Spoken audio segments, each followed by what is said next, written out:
Welcome back to online classes. This is session 5 of learning the chapter Cultural Change. I request all of you to take the book. Today we can finish this chapter and we can also go through question and answers. I request all of you take the page number 31. Today I would like to teach you from the page number 31 and the following paragraphs. In the last class we discussed some important points. The last paragraph we discussed was in the page number 30. Fourth paragraph means last paragraph. Now I request all my dear students to take the page number 31, paragraph 1. The central point conveyed by this paragraph is tradition and modernity. What is the connection between tradition and modernity? Tradition means traditional belief, which means the lifestyle, belief, ideology which were in the past. Modernity means when the British colonialism emerged in the soil of India, they brought modernity, they brought technology, they brought industrialization, they brought urbanization. So, modernity started in India with the emergence of colonialism. First point, both are complex combinations because both are opposite to each other. Traditional belief is opposite to modern belief. So, both are complex combinations which exist in India, and there are conflicts between tradition and modernity because modernity creates generation gap. We all know, and yesterday, it means the previous session, we were going through that.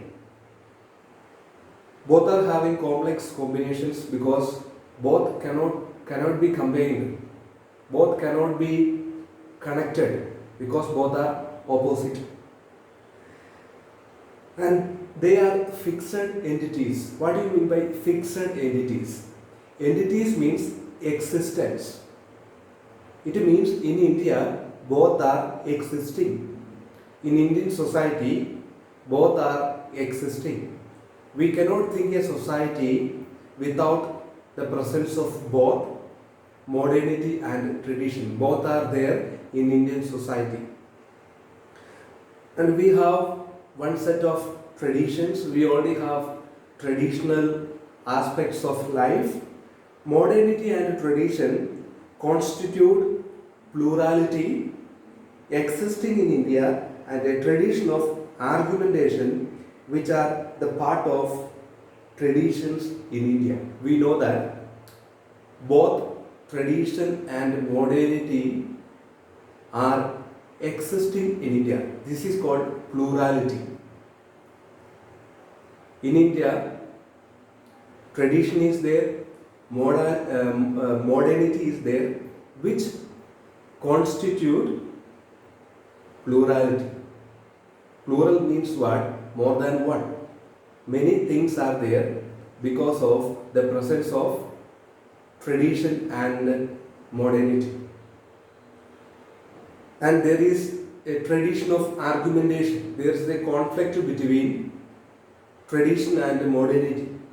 When the modern culture emerged in India, the people who followed traditional culture, they could not accept that. So that still there are conflicts based on the modern culture erased by the people who accept only traditional culture.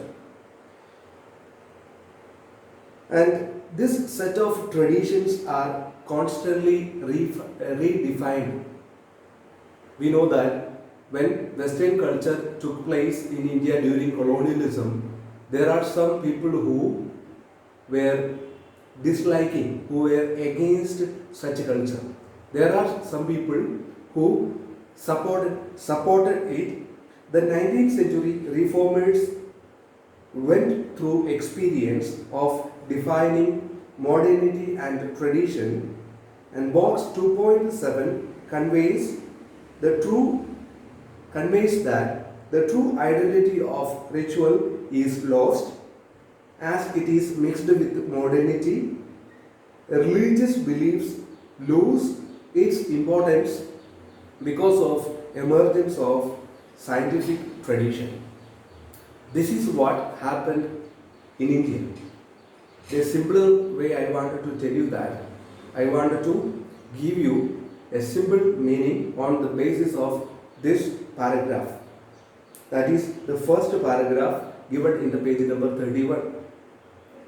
First point, in India, there are both tradition and modernity which creates conflicts, because the modern generation, they are influenced by the modernity, and the old generation, they have been influenced by the tradition. There is a conflict, there is a clash between the tradition and the modernity. This is the first point. Second point, because of the emergence of modernity, the young generation, especially the young generation, they lost their religious belief, because the modernity is based on scientific tradition. Science says that there is no God, there is no evidence of God. So the young people who are attracted by this scientific tradition, they lost their belief in God. In this way, conflict arised in our society because of modernity. And when modernity took place in India, we have to give definitions, we have to give new meanings to the things which are taking place in our society. Because of the emergence of modernity, we have to redefine the traditions belonging to India, because Indian traditional belief have been negatively influenced by the modernity. Modernity influenced Indian traditional belief because of scientific tradition. So the reformers in the 19th century, they had to give a new meaning to the things which are occurring in the society. This is all about the first paragraph given in the page number 31. The second paragraph focuses on the point secularism and modern society. The first point is that in the modern West, secularism is usually meant to be decline in the influence of religion. In the modern West, in Western countries, modernism is there. Religion, it is secularism means what? Decline in the influence of religion. Modern theorists, they have some assumptions that modern societies become secular to a great extent. By the emergence of secularism, modern society become secular. It means religion lost its importance. They could make this assumption on the basis of attendance in the church, social and material influence of church, and the degree to which they hold belief. In recent times, there is a growth of religious beliefs and conflicts world over, which never happened before. So I wanted to explain on the basis of this paragraph, which focuses on the point of secularism and modern society. In the West, secularism means decline in the importance of religion, and in India also the same thing happened. Some modern theorists they explained that because of the emergence of secularism in our society, people they started to degrade the importance of churches or religion. The people who started to leave churches, they don't want to go to churches, so attendance in the church started to decline. Second, the material character of churches. The people who disliked the religion, they thought that the churches, the temples are there only for satisfying our greed. The existence of church is to give more importance to money. The people who are going to churches, they are money-minded people, and for their material purpose, church is there.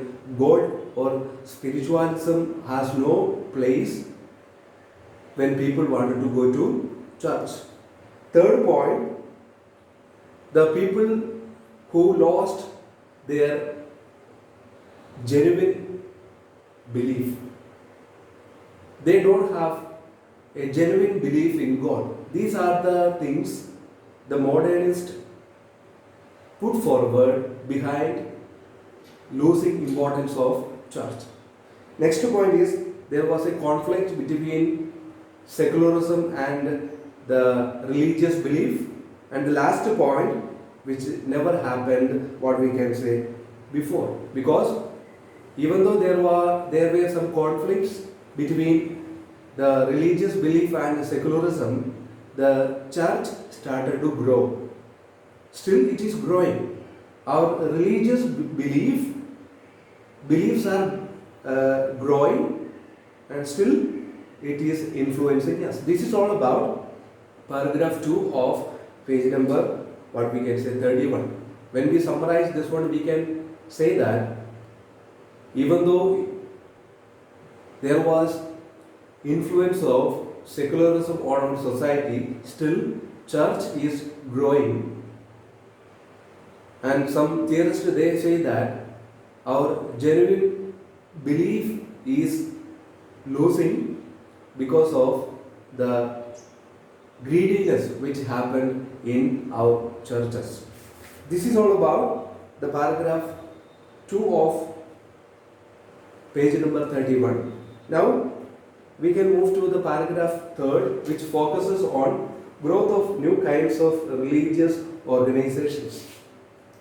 There was an assumption that in the past modern ways would decline the influence of the religion, which was not entirely true, because modern forms of communication, organizations and ideas led to the growth of new kinds of religious organizations. In the past, there was a belief. That because of the emergence of modernization, the religious belief will be degraded, will lose its importance. In the past, some people or society believed that in the future, the importance of religious belief will be declined. But now, new kinds of religious organizations are coming. There's a growth, there's a tremendous growth of religious organizations in the present. Last point conveyed by this paragraph is rituals are the occasions for the men and women to show off their family's wealth, clothing and jewelry. This is the new attitude of the people to religion. They want to attend rituals not for worshipping their gods. Their main motive behind attending the rituals is to show off their jewelry, show off their wealth, show off their clothing. So there is a new kind of organizations and belief emerged today, which has difference with that of the past. And now we can move to the page number 32, the first paragraph, which focuses on the point secularization of caste. Nowadays, the caste is influenced by secularism. First point, secularization of caste means making the caste for functioning as political pressure groups intended to press upon the state their demands. Nowadays we can say the political parties are formed on the basis of caste. Why they are together? The people who belong to same caste, they are together. They have same ideology. They support same political party. Why they are doing? Because they wanted to achieve something by being united. They are united to pressure on the government to satisfy their demands. So, caste is controlled by political pressure. But in the past it was not so. In the past there were some differences because caste system was operated within the framework of belief system of purity and pollution. In the past it was not so. In the past the caste system was operated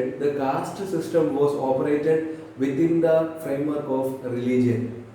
It was not influenced by the outside politics. In the past there was no connection between politics and caste because the caste was operated within the framework of religion or belief. There was a belief of purity and pollution. And box 2.8 can be summarized as politicians manipulate caste as means to organize their power based on caste grouping and identity. Caste is disappearing because the importance of or emergence of modern, what we can say, politics. How we can summarize this? Nowadays we can see that the people who belong to same caste, they are making a group.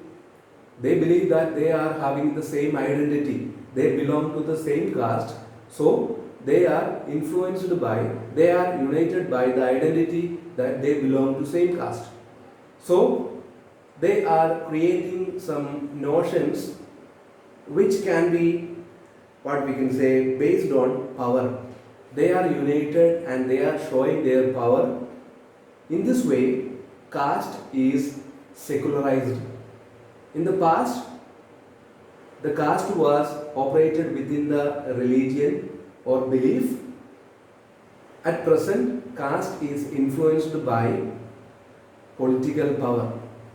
Caste is there to show off their power, to create pressure on the government to satisfy their needs. This is all about the first paragraph in the page number 32. Now we can move to conclusion. How we can conclude this chapter? Social changes took place in India. There are some social changes: secularization, modernization, then Sanskritization. There were some changes happened in India.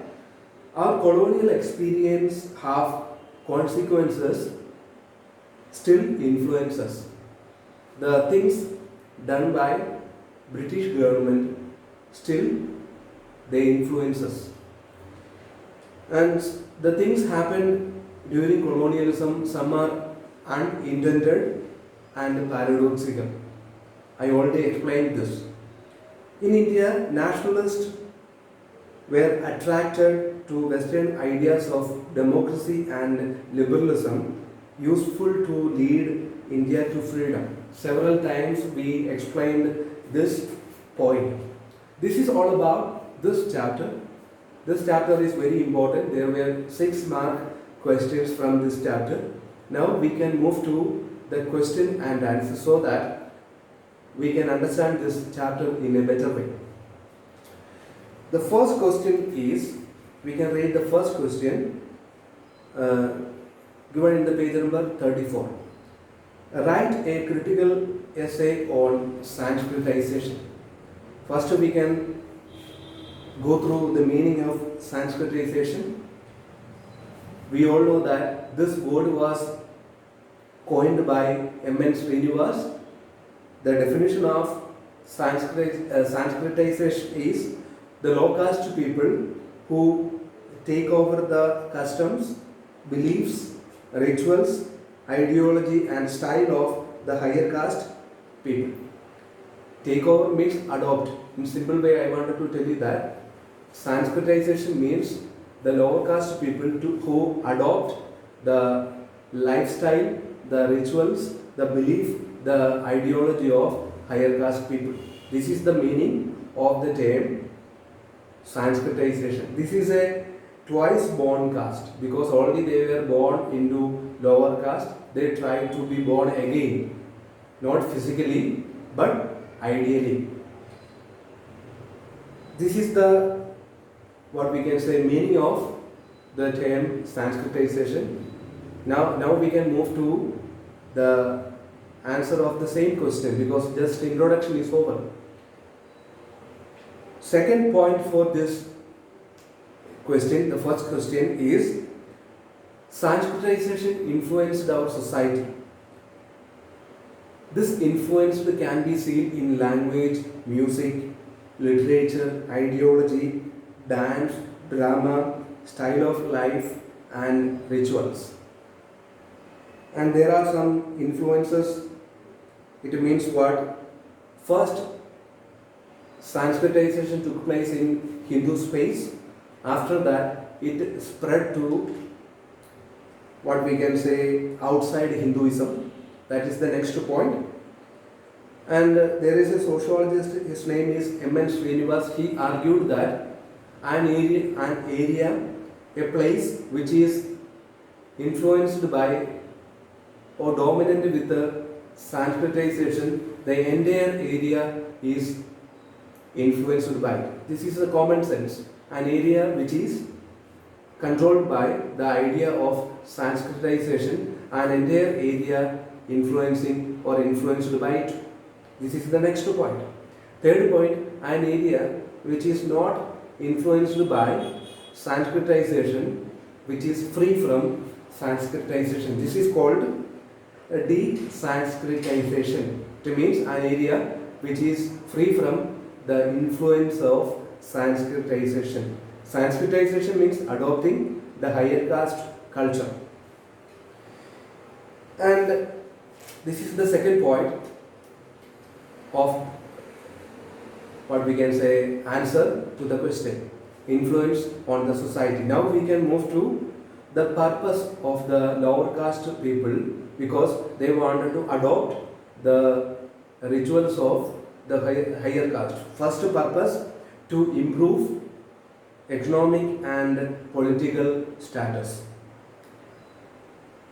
And they wanted to imitate the great tradition of Hinduism, so that they started to visit pilgrim centers, monastery, and proselytize. It means what? Conversion to another religion. But this adoption is not possible because in India or Indian society is controlled by inequality.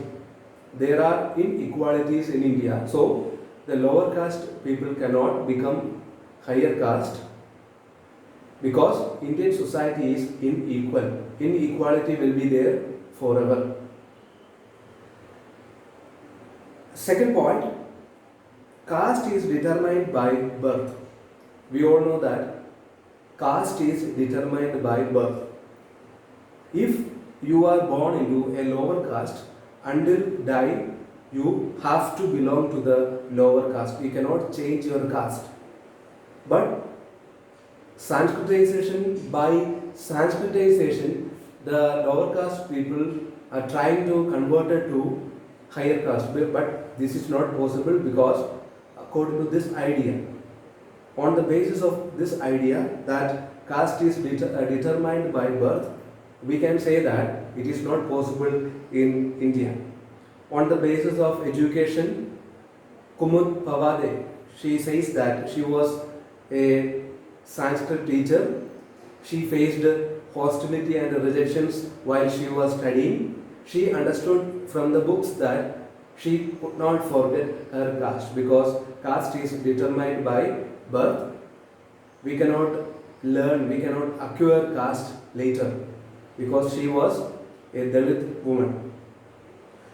There are some criticism against Sanskritization. This is very important. First criticism is the people who belong to lower caste, they wanted to move up to the social ladder. They wanted to climb the social ladder, so they believe that they can reach up to the higher caste. But it is not possible in India because while they try to move up to the social ladder, their structural or their structure did not change, only position changed. Structure means what? They cannot become part of the relationship with the higher caste. When they try to change their caste from lower to higher, they cannot make a friendship, they cannot make a relationship with the higher caste. Only in the name they are what we can say changing their position. Their structure is not changing. This is the first criticism against it. Second criticism, the people who are trying to change from lower caste to higher caste, they are making the belief that, they are making the notion that lower caste is what we can say less privileged and higher caste is privileged. By changing from lower to higher, the lower caste people, they reflect the notion that their caste is not privileged. This is the second criticism against it. Along with the third one is that they cannot change from lower to higher because in India inequality is there, exclusion is there, and by making this change they are creating the idea that the higher caste is privileged. And next criticism is the girls and women were separated from the practice of rituals and adopting dowry practice instead of what we can say bride price. The women were not given importance in the society. And this is all about what we can say. One more criticism is there. If one lower caste man tried to adopt the ideas of the higher caste, it means if he is not satisfied with his own job, the lower caste people have to do some what we can say a job which he felt not privileged, which means his work becomes shameful. He is degrading his own work. This is all about answer to the question, critical essay on Sanskritization. Now we can move to the second question. Westernization is not just about adoption of Western attire and lifestyle. Are there other aspects to be westernized, or is that about modernization? Discuss. And the second answer, first we can move to the meaning of westernization. The meaning of westernization is in the previous session we have already gone through the idea of meaning of what we can say, westernization. What is the meaning of westernization? First, we can understand M.N. Srinivas. He gives us the definition of westernization. The changes brought about in the Indian society and culture as a result over 150 years of colonial rule, changes occurring at different levels, that is technology, institution, ideology and values. In the previous session, we went through this. There are different kinds of westernization. First one, a minority section of people who belong to dominant caste or intellectuals, they are adopting the culture, the Western culture, and they try to expand the culture also. And second type of culture, the culture achieved by the Western culture achieved by the middle class people, and it was reflected in their technology, dress, food, changes in the habit. And when the Western culture reached to the soil of India, the life of people changed. They started to use, the middle class people started to use television set, fridge, and some kind of sofa set and dining table. In this way, the Western culture influenced the middle class people. And third one is what we can say, westernization of and Indian art. Westernization not only influenced intellectual, not only influenced what we can say the middle class, it influenced the Indian art also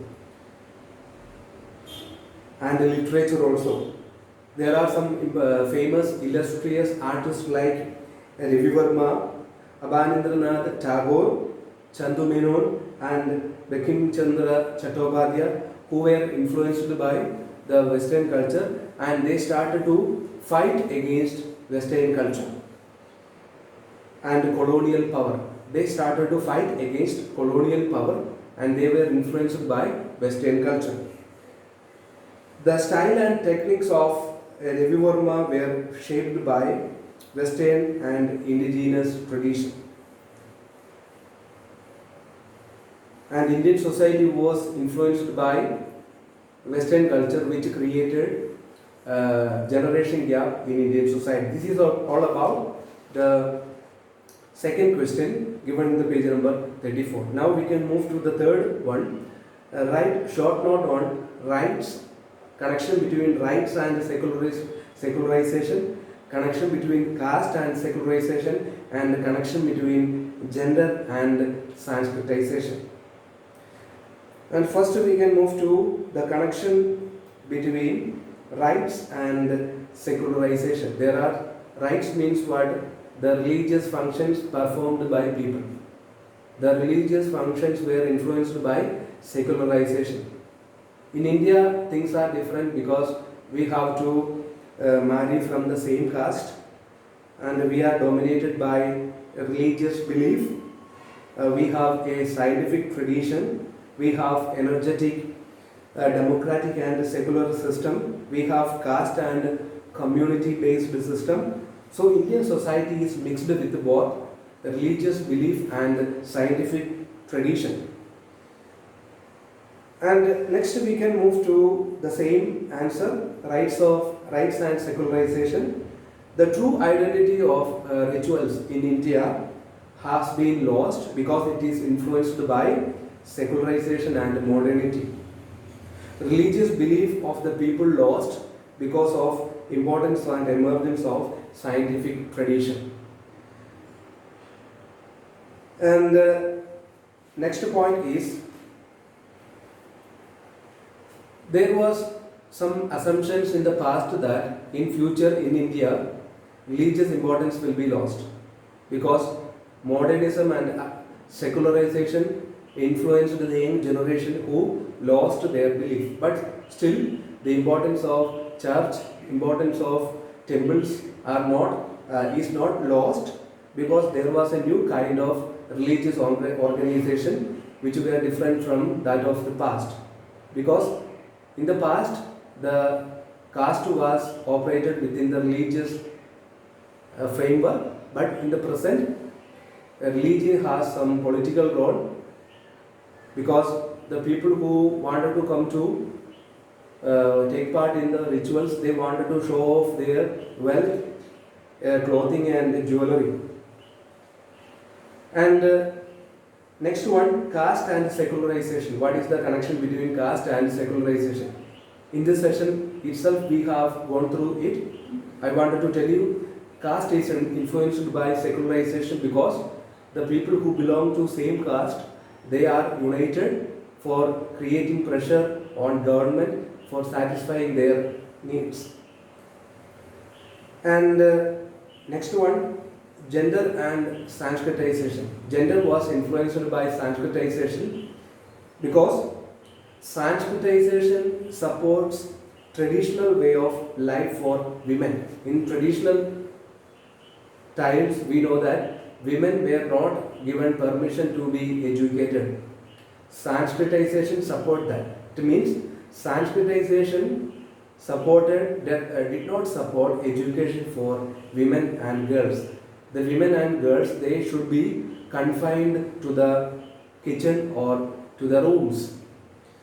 And there are boys during colonialism, they were attending the English school and they were given some what we can say good atmosphere there, because they were given some what we can say permission to adopt Western food and diet style, meal and dresses for boys, which were denied to girls. This is all about answer for this question, gender and Sanskritization. I request all of you to write down answers for these questions in your own words. Improve your English so that you can make a successful future in your life. God bless you. Thank you.